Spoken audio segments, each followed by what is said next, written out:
Hi, welcome back to another chess video. Today we have day 2 of the Tokyo Chess Championship. We had some insane games today. So without further ado, let's get right into it. So on round 4, in day 2, um, I played as the black pieces. So I'll be playing black pieces, white pieces, and black pieces again. And my opponent opened with the move e4. Now, against e4 for this tournament, I actually prepared the accelerated dragon, which goes like this: c5, 3, knight, yeah, knight c6, d5, and d takes, and then 7. Now, I don't know if you guys watched Daniel Naroditsky, but in his most recent Frankfurt Airport speedrun, this is his recommendation. And I watched some of his videos, so I kind of understood what doing, but I didn't like go into details. Case of Merity Bind, which you will see later in today's game. Um, I actually didn't see that video. I only saw a thumbnail, so I didn't know what to do. But in this specific position, I kind of had a rough idea what was going on. And after Bishop G7, my opponent took here.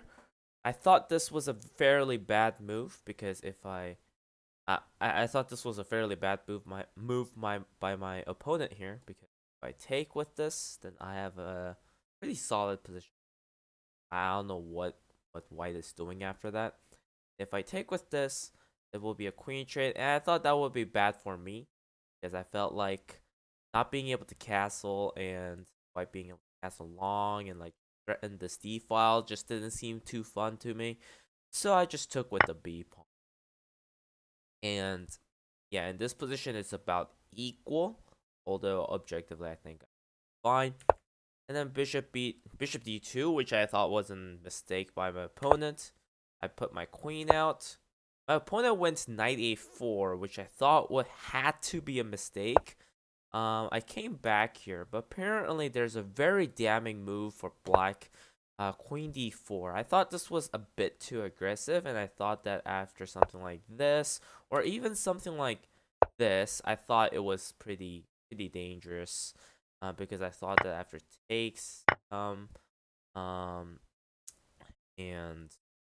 I have to take here, right? And after this, I thought it was pretty bad for black. But according to the engine, it doesn't really matter. Like this move doesn't work because there's a simple check and takes this move. And this move is the best move for black.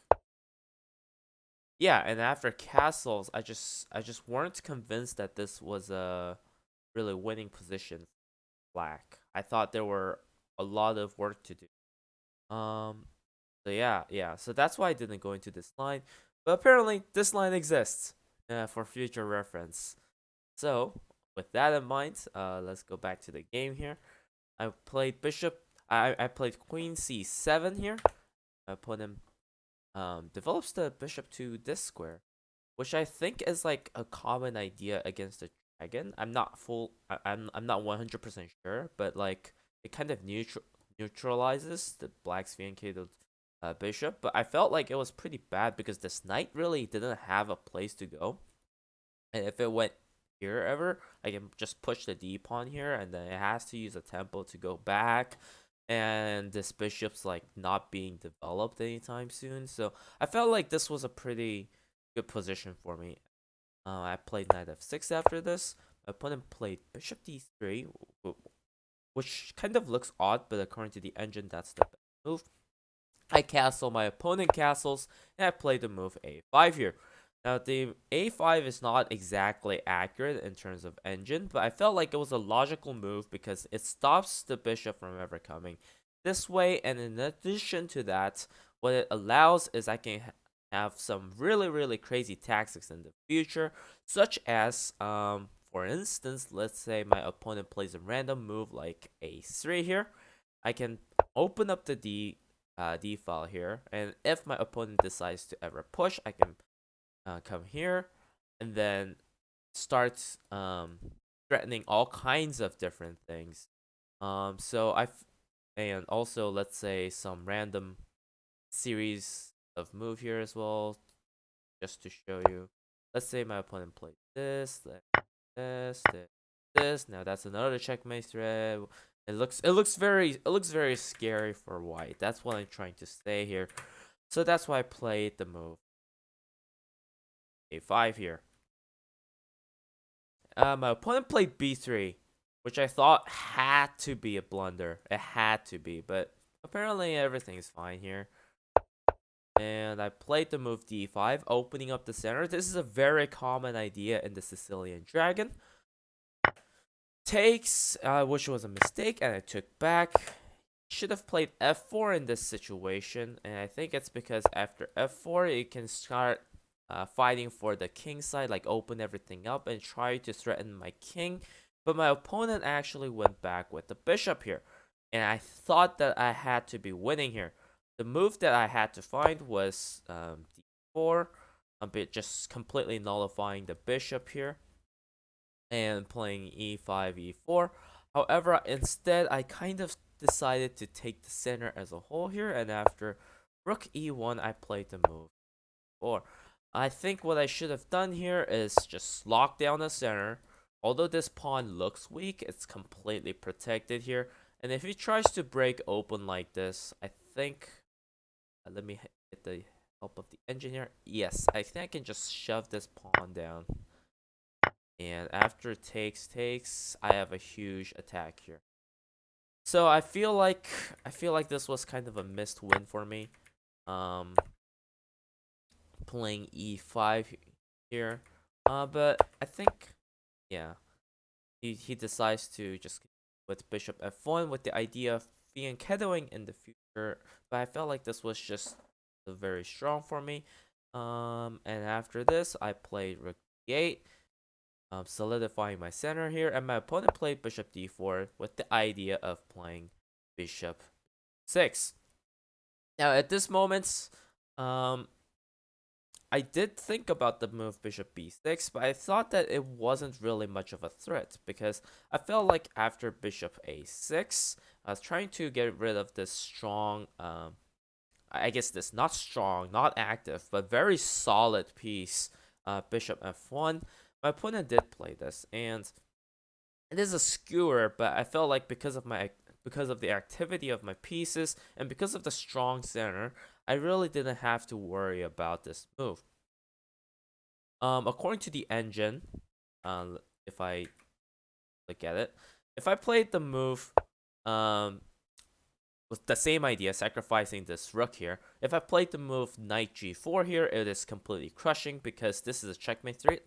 So after g3, I can play the move knight d5, and then after, if he plays this move, I have the nasty move queen c6, which looks like it does absolutely nothing. But if takes, I have this move bishop g4, threaten the queen, and after bishop blocks, I can give a nasty check here, and there is basically like an unstoppable mate coming.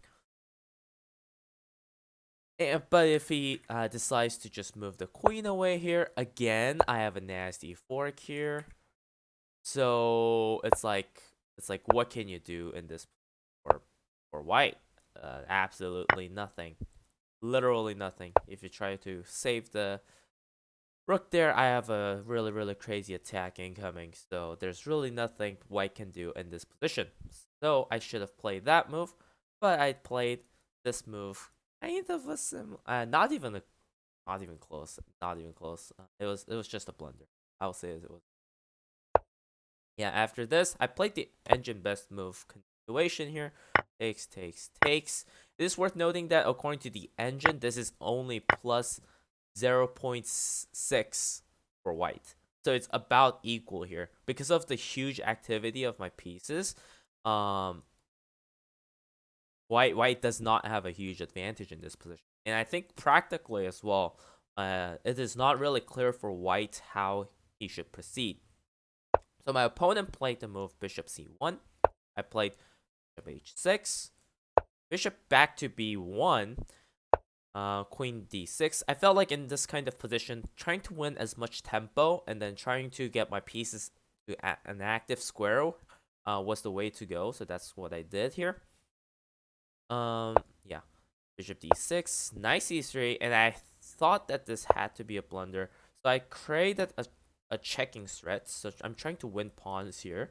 So after g3, I went back here, trying to threaten the knight.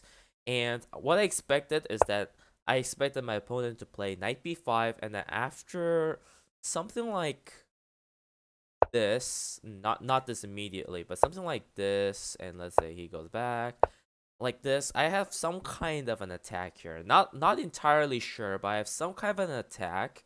And since his knight is all the way out here, and only his rook and his queen is available to help in this area, if you think about it, it is 6, let's say even 7 points of material plus, I guess, the queen. So 16 points of material versus, like, I don't know,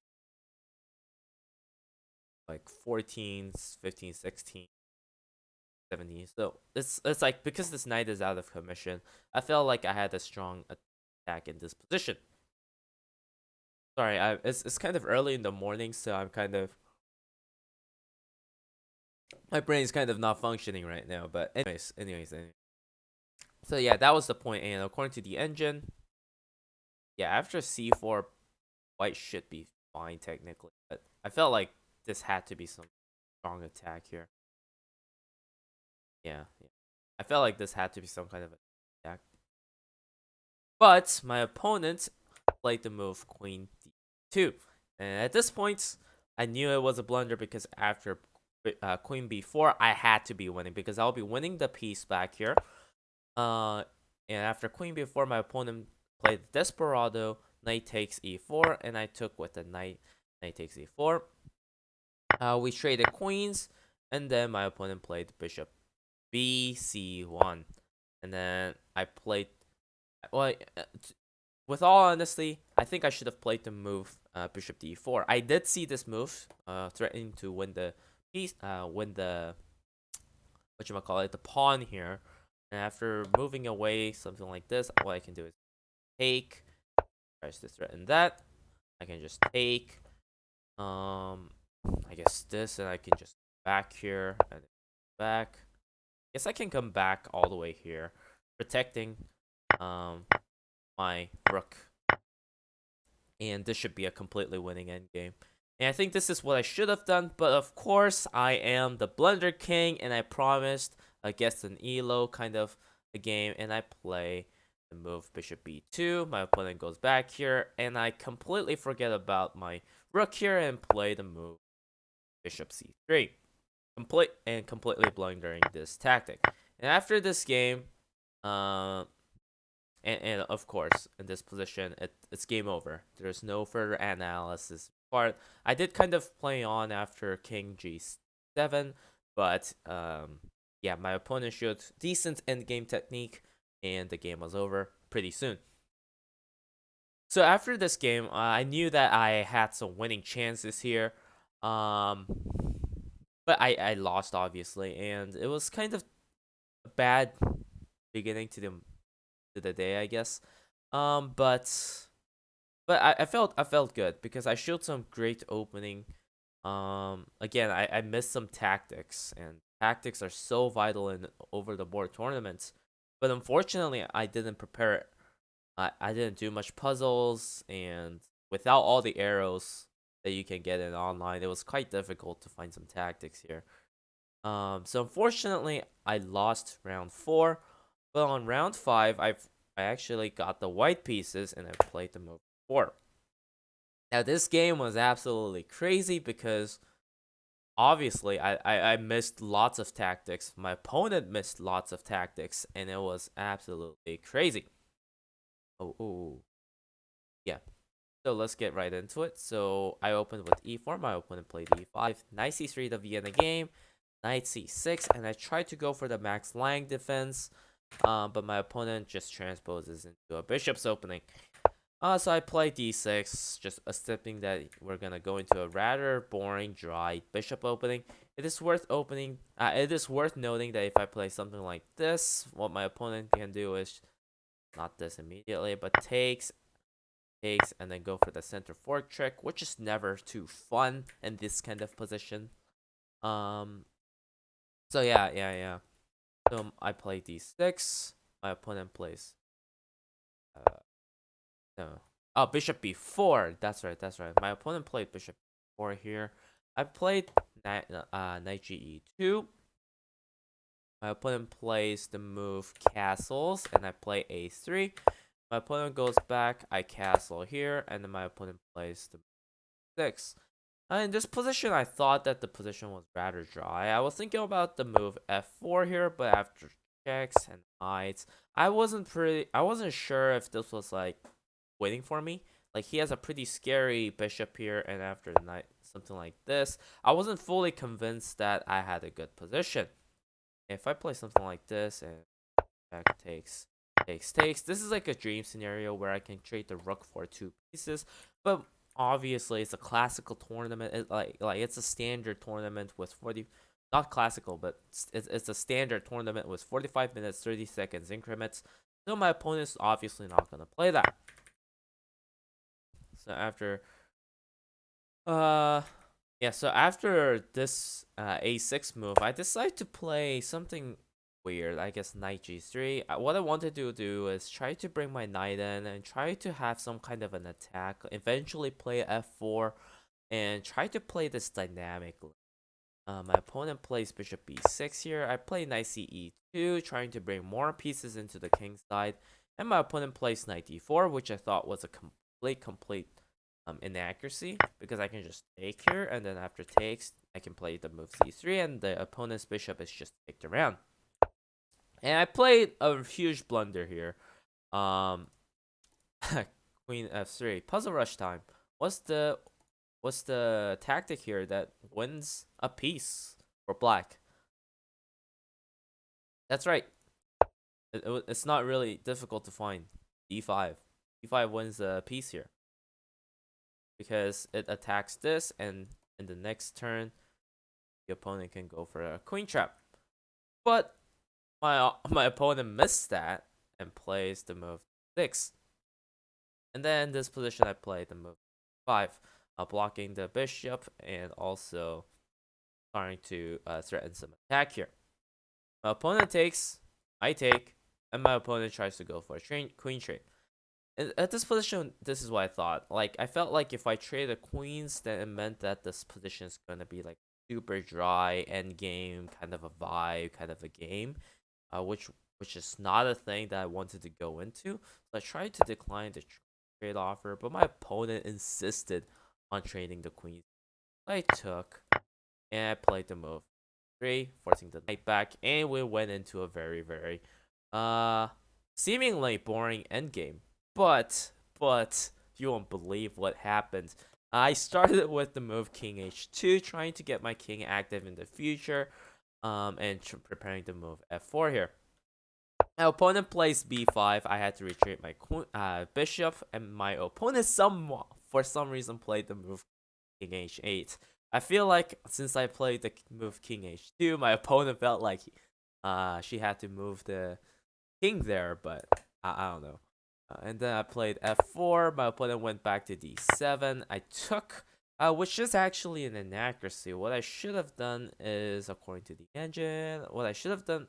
No, I did it. I made the right choice. Never mind. Never mind. I'm tripping. I made the right choice of taking on e5, and then my opponent took with the knight. And I played the move d4 here. It is worth noting that, according to the engine, this was the better move. Because I guess after he takes,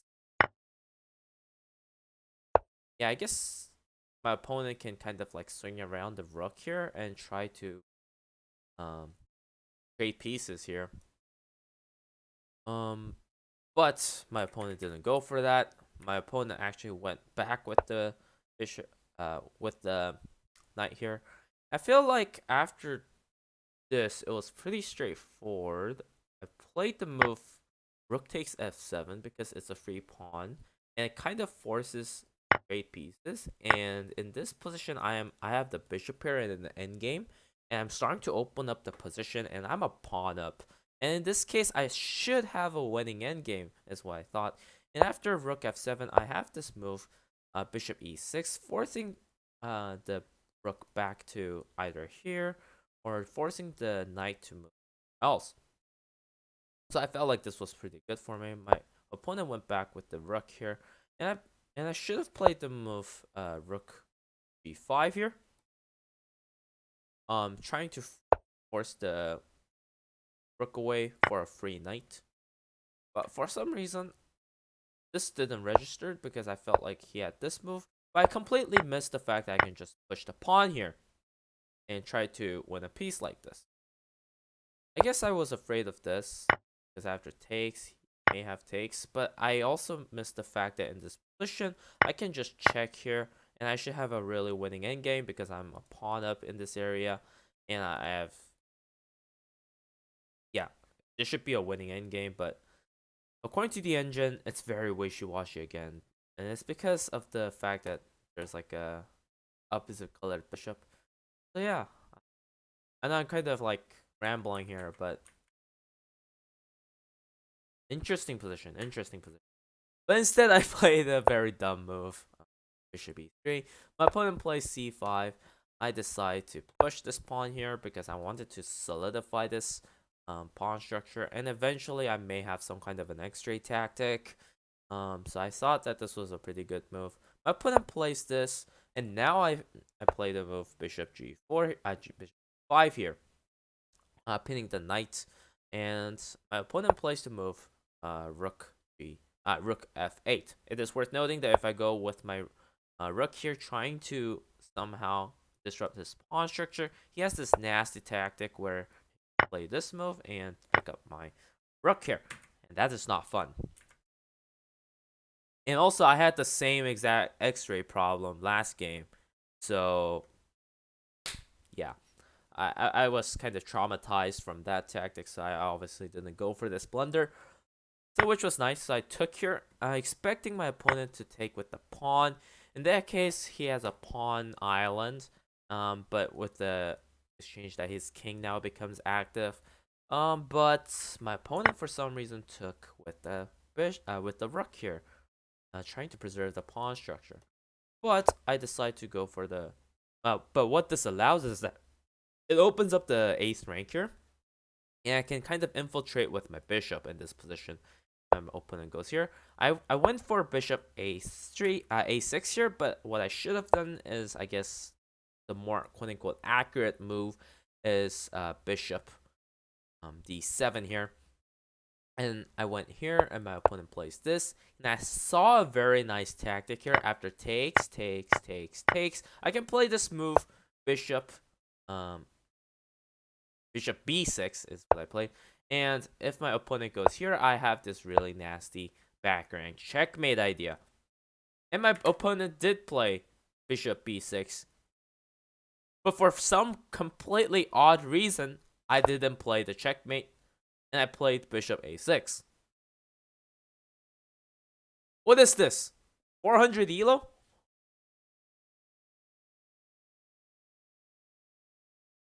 Anyways, the game continues after bishop d8. I know I am very mad after this game. I'm not gonna tell you the result, but I was very mad. I was very mad, and obviously the following tactics. When I played a6, I obviously saw bishop d8, and every other tactic I saw after this that I calculated after this revolved around the background checkmate. But I just refused to play the background checkmate immediately. Like, what's up with that?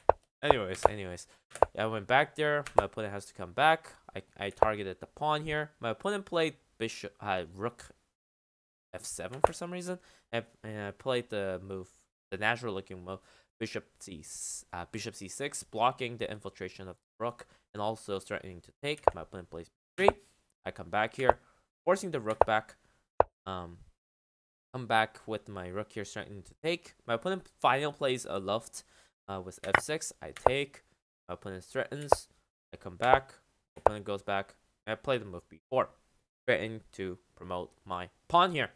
And my opponent offers a trade of rooks, and I felt like, I honestly, in the beginning, I didn't want to trade rooks here because it's opposite colored bishop, and I felt like I can eventually kind of squeeze my advantage with my rook, and I felt like this would have been the best.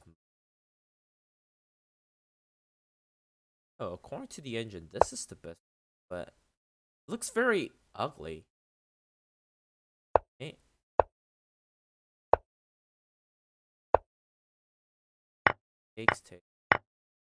takes. Yeah, okay, this should become. Okay, makes sense, makes sense. But yeah, it's kind of unnatural to pin yourself like that. So maybe what about this move? What about Rook G7? Yeah, I guess Rook G7 is fine. Yes. Yeah. Okay. So trade was yes. So after this, after B4, my opponent went for a rook trade, and I took it, and I played H. I actually pushed here, and it was a fight of on push. And I did see until this point here, and I felt like in this position, if I just bring my king here, and eventually if I can infiltrate my king to this position, I can just promote my pawn here. And this bishop's basically out of commission because it's kind of glued to this position, because if it ever moves out of this diagonal, then my pawn is promoting. So I felt like in this position I should have game. In this position I played h4 here, which is actually inaccurate because my opponent played the move f6 here, king f6, and then I played the move king f5. Now, according to the engine, this is the best move, but my opponent played um a really aggressive g5 check, and then I took with my pawn here with en passant, a very good uh, good thing you have to learn. And then my opponent took, and I decided to play king g4 here.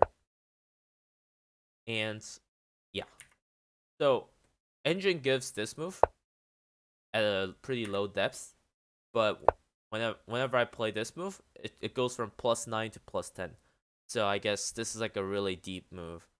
And yeah, because if my opponent kind of gets a check here, what I can do is I can go back here and kind of have like a secure idea in the future.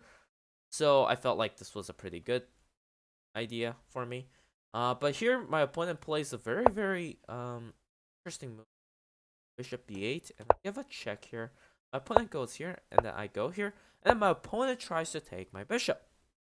And this position, I have few different choices here. What I can do is I can take with the sacrifice on the bishop, or I can play g4 and then sacrifice and then go h6. But in this specific position, I really couldn't calculate. Again, being an on, I know this sounds like an excuse, but being an online player, to calculate these deep lines without arrows is very difficult. It's very difficult.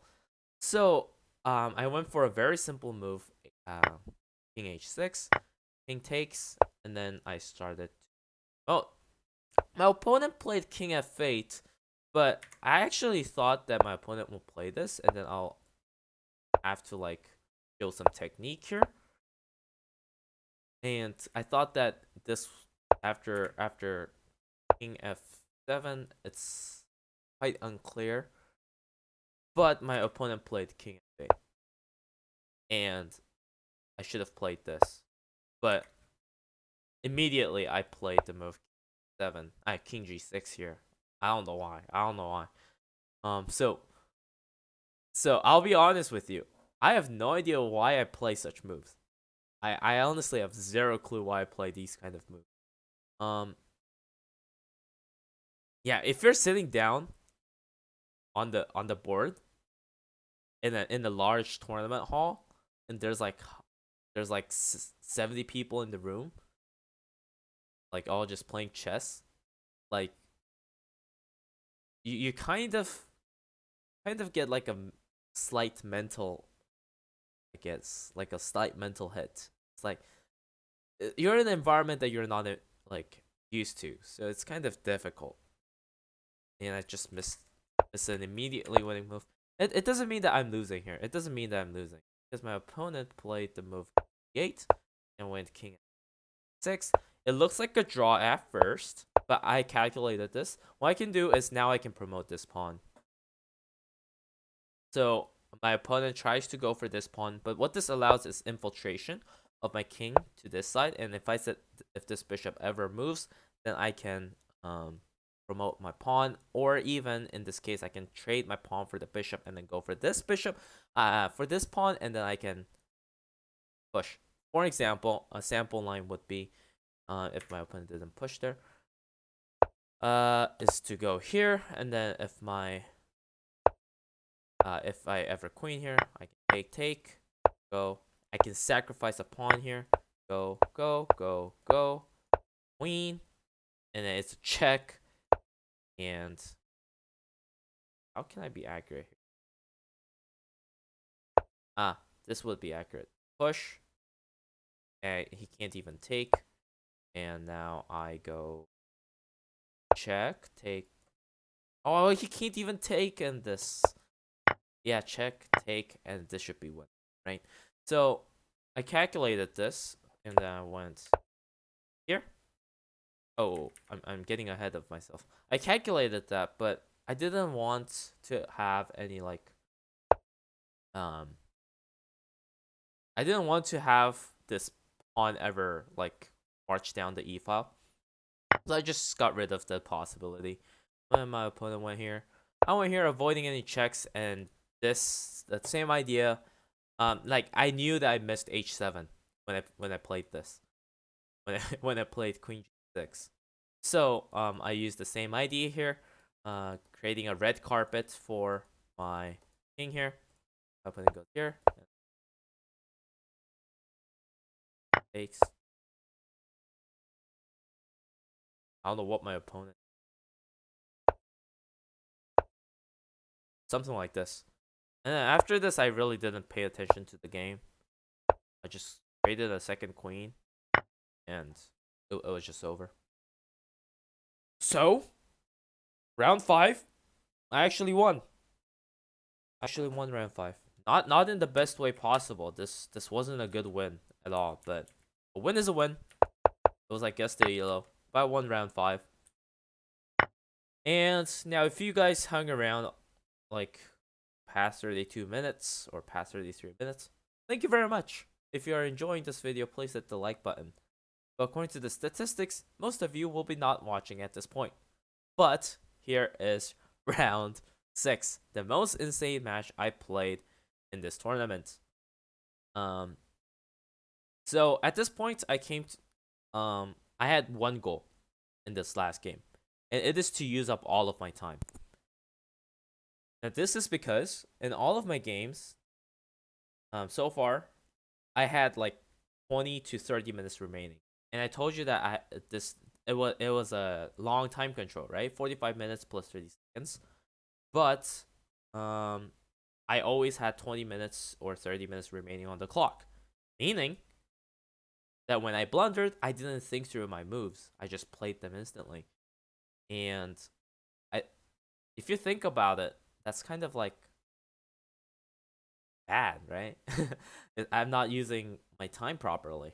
So kind of a mistake, inexperience.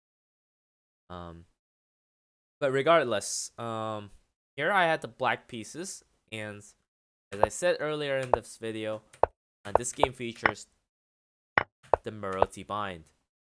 Now, after I played this tournament, Daniel Naroditsky decided to upload a video after the games of this tournament on the Marotti bind. I actually like some theory on Marotti bind, and he did have like a video on it like a few weeks ago that featured Marotti bind, but I didn't watch that video. Sorry, Daniel. But anyways, the best move here is going to be knight f6 here, and if he takes straight into push. What I can do is check, blocks. I win a pawn here. And if he like develops naturally, I think I just developed naturally. I'm not 100% sure, but yeah, there's some kind of line here. You guys can go watch the Daniel Naroditsky's video on that. But anyway, c4. I played bishop bishop 7, very natural. I'm trying to go into a third dragon here. My opponent plays bishop b3, which is, and we just went into like a normal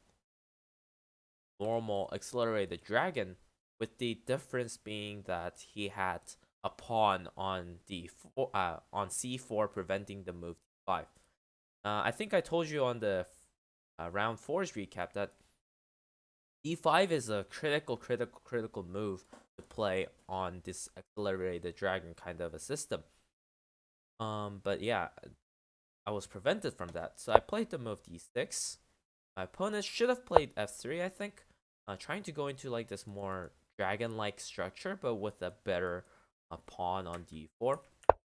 But my opponent plays a natural-looking move, bishop out to e2, and then I play bishop d2. I think I should have gone for uh, immediate trade here. After takes a little bit of engine help there, because I wasn't 100% sure if this tactic worked. But yeah, after castles and yes, h5, white's slightly better here. And I'll be honest with you, I wasn't really sure if black would have been better in this. But yeah, after this I went d7. He actually played the move queen d2. Now queen d2, I thought queen d2 had to be a mistake, right? Yeah, I mean, it's not a mistake according to the engine, but I felt like it kind of allowed this kind of an idea after, castles. I can here now because up here. Yes, I thought queen d2 was a mistake here, and I went for that immediately. Again, I think he should have played f3 here, but he played h3, h3, and I pulled my bishop back. I should have put my bishop back here. According to the most recent Daniel Naroditsky's video, it's perfectly fine to put your bishop back to e6 here, in front of the pawn. It really doesn't matter. I went back there, and he just started rolling down his pawn, h4. And I'm like, all right, I see you, but I think you're bluffing. That's what I said to him. Actually, I didn't. I didn't speak in the tournament, but yeah, that's what I thought. You're bluffing. Um, yeah, and then I played the move knight 5 here, threatening the pawn, obviously. He goes here, and then I actually tried to trade the knight for the bishop again, and then my opponent decides to just knock on the door here. I'm like, thank you for the bishop. And he's like, thank you for the knight. And then I play this move, trying to threaten this. I felt like after this, yeah, I have this. Right? Yeah. So yeah, this was like a kind of a double attack, but he castled. Yeah, which is just what I kind of expected. Castle. But even if he castles, like, it's not quite clear, right? Like, after I play something like this, it looks very scary. It looks very scary to castle long. So I thought that he wouldn't castle long, but he did. Then I castle long for some reason, just completely blundering a pawn here. But I thought that after this move, after takes, after that move, and after something random, and he did play something random, king b1. I knew I had this tactic here. Comes back here, and then now it kind of opens up to all kinds of tactics. And my opponent blunders with here. I thought about like 20 minutes, I think. Not 20 minutes, maybe not 20 minutes, but like 15 minutes here. I went on a very, very long thing. because I knew rook d3 had to be a mistake. Now, I know why my opponent played this move, because let's say I play something random like, I don't know, ace a6. Then my opponent can bring the rook here, and the queen is effectively trapped. Like what is black doing here, right? Trapped, completely trapped. So first, I calculated the move. Rook takes 4. A rook sacrifice. I calculated. After takes, I have this nasty pin. But what I missed is that I thought that after knight takes, I have nothing. I didn't see this. I didn't see this. For some odd reason, I didn't see this. I just thought that after knight takes, all his problems will. What is wrong with me? What is wrong with me? Um, and I didn't play that move. That was the critical move to play, and I would have won this game if I played. Actually, no guarantees because I'll probably blunder something, right? Yeah, I played what I thought was a brilliancy at that moment. Bishop f4, but bishop f5, but that's just completely. I mean, if he takes, it's obviously takes. What I expected was obviously this. And I took with the queen. I sacrificed my queen because obviously takes. Takes. He can't take back because of the pin. And I knew this idea was there. I knew it. I knew that this pin idea was there, and it had to be a winning pin. But yeah, I took him back, and then I just won a bunch of pawns here. And then honestly, in this position, it is still winning. Don't get me wrong. Don't get me wrong. Like, this move wasn't that bad. Like, it wasn't that bad. It wasn't that bad. Because after takes, like, it's quite unclear what's going on. Quite unclear. Yeah. So after this, traded here. And what I should have done is I talked with my opponent after the game. Opponent and I agreed that what I should have done is probably go e2 immediately, kind of forcing the trade. If he ever tries to go away, I guess I have some kind of a background check ideas. Takes, takes, and I don't know, background checkmate, obviously. So maybe that's what I should have gone for, but I was kind of afraid of something. Yeah, I was afraid that maybe after takes check or something like that. I don't know, but after takes played ace a3, creating a loft, and now I play this. I don't know what was wrong. I come back here offering a queen trade, and he plays the move 7. So I had a completely winning endgame here, but after takes and this, I kind of blunder rook b4. He has a huge checkmate. So I played this. He played this, and I should have played a5 here. But I don't know why I didn't play this move. Like, I knew this move was coming, but for some reason, I just felt like my pawns were weak. Maybe I go. Like, I don't know. I don't know. I just at this point, like, I have like, I think I had like 7 minutes left on the clock, and I was thinking in this position like 2 minutes till I have like two. Yeah, I played this. Try to shuffle around, trying to save a draw here, but plays that, and I play rook d8, trying to file here. I go here, it goes there, and I tried to trade the rook. If I trade rooks, I felt like I was winning. My opponent took. And, oh yeah, and by the way, as soon as he took, I tried to get my king out of here. My opponent go here, and at this point, I have like 1 minute on the clock. And I know I have 30-second increments, but my opponent still has like 15 minutes left on the clock, and I'm trying to play as fast as possible here. Yeah, it was like a time scramble. In this position, objectively, I think, yeah, white is complete. But it's a rook endgame. It requires lots of precision. Um, and I kind of forced him to think quite a bit after d5.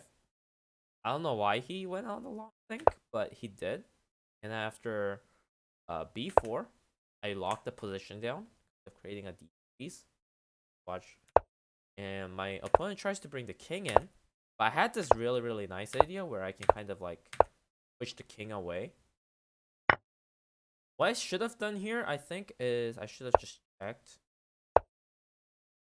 We go for the pawn here, but I don't know. Everything's kind of. Oh yeah, this is logical. Yeah, this is logical. I'm trying to go here and trying to create drawing chances here. Yeah, logical. Yeah, I should have probably gone for that, but instead, like, I'm kind of low on time here, so I just kind of trade here. I tried to go for like 8-3. Like, I was like down to like 5 seconds, and it was crazy. Like, I played this, I took, my opponent goes that, and this should be like completely loose for black here.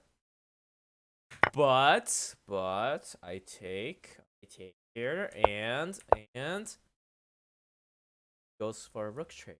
But I refuse here. I know it's still objectively completely lost, but I thought that if I request a draw at the right time, an idea of a draw will be stuck in his head. Meaning that he might blunder. And at this point, we both are kind of low on time. Plays the right move. A6. Rook in. And this where I offer the draw. Because it looks like can't do. But he had to play. All he had to do was I know it's kind of embarrassing using, but all he had to do. But my opponent first. Oh yeah, he did play the move. Yeah, I've tried to bring the opponent. My opponent just the pawn randomly. At this point, we kind of both chuckled. we're like laughing at each other. And then he asked for a draw. I'm like, yeah, that was a crazy game. And then we shook hands because this is a draw because he can give me a rank check here, but what are you gonna? Just a draw. Very dry. Very dry. So yeah. And then we went to a post game analysis and talked about how I missed how I missed this move. Or and yeah, that was that. And then it was over. So day 2, I was 1.5 out of 3, just half. I was quite happy with it because game 1, I think I should have been winning, but I kind of just put it away. So it's whatever. Game 2, I should have lost, like round 5. I should have lost, but I won, so I was happy. And this game, I know I should have won again. Well, obviously it was a draw, but I felt like, yeah, I felt like this tournament overall kind of showed my weakness, tactical weakness. But I think it's also showed my strength, my theory on the opening. So I was very happy with it because it kind of literally showed what I should be working on. Tactics and playing over the board in general and trying not to use arrows and trying to get used to the board itself. So I was very happy with it overall. You guys been watching. You guys been watching for a long time now. Watched the whole 50 minutes. But yeah, long. I think unedited probably because I think part that I was happy about. But yeah, thank you guys for watching, and I guess I'll see you in the next video, which is probably gonna be the Vienna. So yeah, I'll see you guys. Bye bye.